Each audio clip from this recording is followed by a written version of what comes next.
Buchwalter, vous êtes l'auteur d'un roman Le Voyage à Kang Tega, donc paru à l'Harmattan dans la collection Amarante.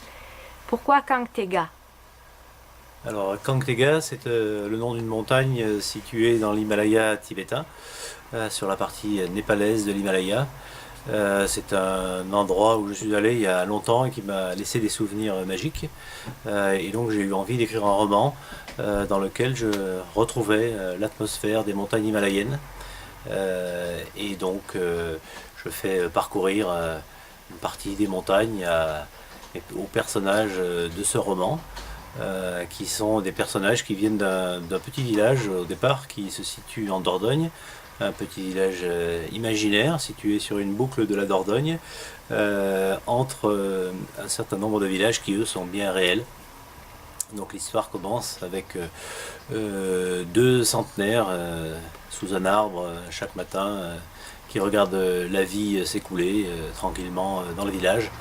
Et puis un jour un étranger arrive, s'intéresse à eux et leur propose de partir en voyage alors qu'ils ont plus de 100 ans. Donc ils regroupent leurs amis, tous centenaires, et les voilà partis, prêts à suivre l'étranger, sans savoir où l'étranger veut les emmener.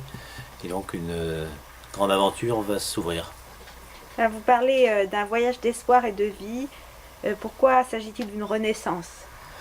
Alors le thème du roman le thème de fond du roman est très axé sur le temps. Est-ce que le temps est vraiment linéaire, comme on le dit, comme on le pense tous, ou est-ce que finalement peut-être il y a des boucles, il y a des cercles, on peut imaginer un temps cyclique. Donc le voyage auquel l'étranger va inviter notre groupe de centenaires est un voyage à la fois dans l'espace, puisqu'ils vont partir vers les montagnes de l'Himalaya, et également dans le temps. Ils vont se retrouver à une date qui n'est pas la date de départ du roman. La date du départ est 1925, mais ils vont se retrouver dans des époques complètement différentes.